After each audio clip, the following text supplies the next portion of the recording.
This is a review of the new Kindle Paperwhite 2015 version with 300 ppi resolution. After you open up the box, you'll find the Kindle. Here you see the charging cable at the bottom there, and here you see a very brief instruction. One thing you won't see, which is frustrating for me, is that you don't see an AC wall charger, which many people will need, particularly if they travel. The first thing you want to do is you want to charge your Kindle because you're going to be doing some setups and possibly some updates. In addition, once you charge it, you have to press the power button here, and it's shown on the home screen. It tells you how to do that. Very limited instructions, but always remember there is a more complete user guide on the Kindle itself. Here you can see the Kindle Paperwhite User's Guide is already on the device when you receive it. Very helpful, and it's much more detailed than you'll find in the box. Here you can see the cable. It's 40½ inches long. It's a micro USB on one end that plugs into the Kindle, and here you have the USB that plugs into your computer or any USB power supply that you own. On the bottom here you'll see the charging port, and here you'll see the off-on button. So the first thing you want to do is plug it in and let it charge. Here you can see when it's plugged in a little yellow light that indicates it is charging, and since it started charging you can see the display starting up here and spinning. And right now it wants to connect to the Wi-Fi, which is the first thing you do so you can do some updates and download your books. Here you see a list of local Wi-Fis. I'm going to touch the top one, which is the strongest signal, and it's asking me for the password. After you type in the password for the SSID, you hit connect, and it quickly connects to the Wi-Fi of your home, and it's connecting to Amazon. These are the zones of the tablet for turning pages. The big one here is to turn pages and progress through the book. This zone here is the backup, and this zone here is to look at the toolbar at the top to see what the Kindle is doing and how to make changes in the settings. Here is the toolbar that you can use. This is how you adjust the font size, go to a different page, use X-ray, share the book. This is your home page for your library, skip back. This is the brightness settings. This is go shopping for a book, search for example, Goodreads. Here's where you set the different font sizes so you can read. You can also pick the font style. I kind of like the one called Bookerly. You can also set the line spacing and the margins for the reading area. Anytime you're reading a book, if you don't know what a word means, you can come over and just tap it and hold it and it lights up, and it will go to the dictionary and look it up for you. And here's an example of the dictionary looking up a word for you. You can also search for characters in the book. It goes to X-ray and looks up the character's name and how many times it appears in the book. You can also use a function and highlight a set of text, which I do a lot when I'm reading and reviewing.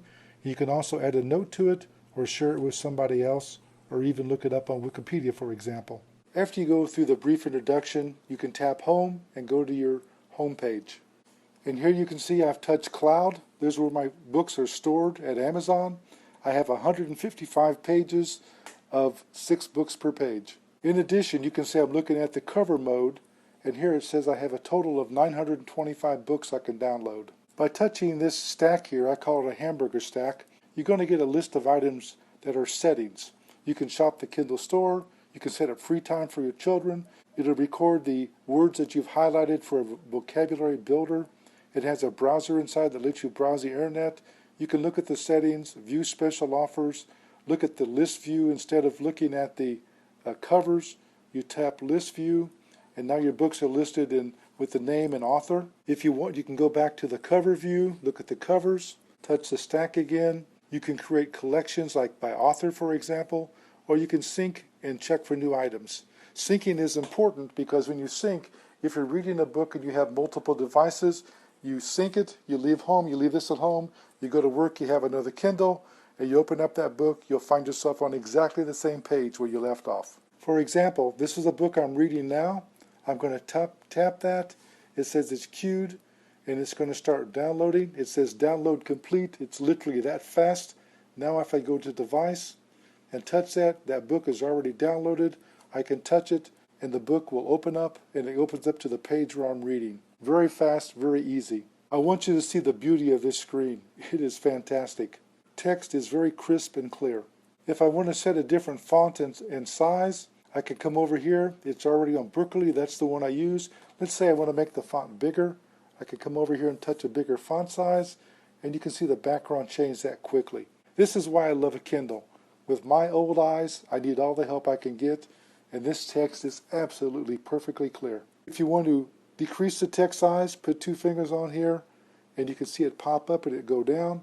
I can spread them apart, and you can see it get bigger, and you can see the text get bigger. So you get to really use your fingers and just make quick changes like that. It's really nice. If I want to adjust the brightness, I hit the top, I touch the light bulb. You can see the brightness setting is almost all the way bright. If you're outside in very bright sunlight, you want it set pretty high. Makes it easy to see in bright light. This room right now is very bright, and you can see how crisp and clear it is. If you're in a dark room, you can drag your finger down and turn this down so you can read without any eye strain, and you can see the screen got darker. This is the new Kindle. I purchased it for a couple of reasons. Number one, it has 4 gig of memory, and I can put 3,400 books on it. And here I only had 2 gig of memory, and I was limited to around 1,500 books. The second reason is this is 300 dpi, dots per inch, and this is 212. So the resolution and clarity on this is much better, and as you zoom in, you can see that there, that the text is just crisper and cleaner and easier for me to read. It's actually darker. Here you can see the transition. I started with a Kindle keyboard version. It still works fine. It's an excellent tablet for reading outdoors or in bright light. The bad part about it is you go into a dark room, you can't read at all. Here, you don't have that problem. You can read this device indoors, outdoors, in the sunlight, out of the sunlight. It just works perfectly. Here we are standing outside in a very, very bright sunny day, and you can see how crystal clear the display is, even in bright sunlight. Here you can see I'm inside in a very bright room, and you can see that all 3 screens are easy to read. The Kindle keyboard, the new one, and the 2013 model.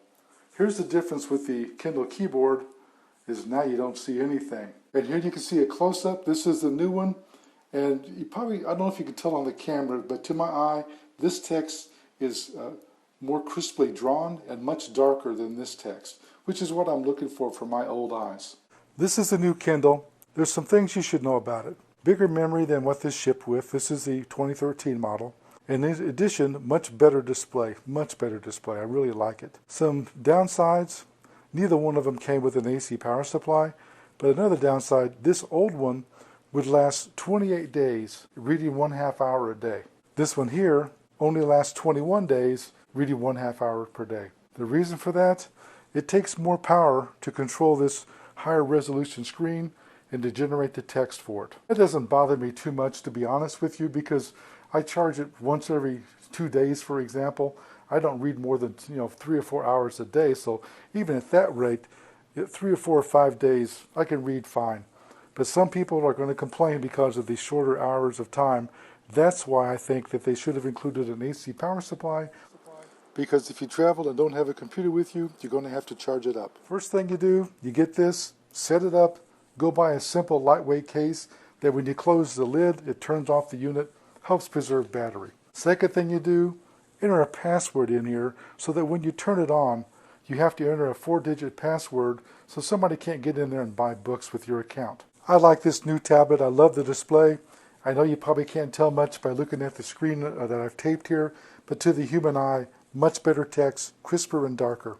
Here you can see I have 900 books on my Kindle, and I still have space available of 1.659 gigabytes, so I got room for a couple thousand more books easily. I'm going to rate this at 5 stars. It sells at a good price, and to be honest with you, I can't justify paying $199 right now for a Kindle Voyage when this tablet here is so good. This review is done by JJ CEO. I hope it's been useful to you.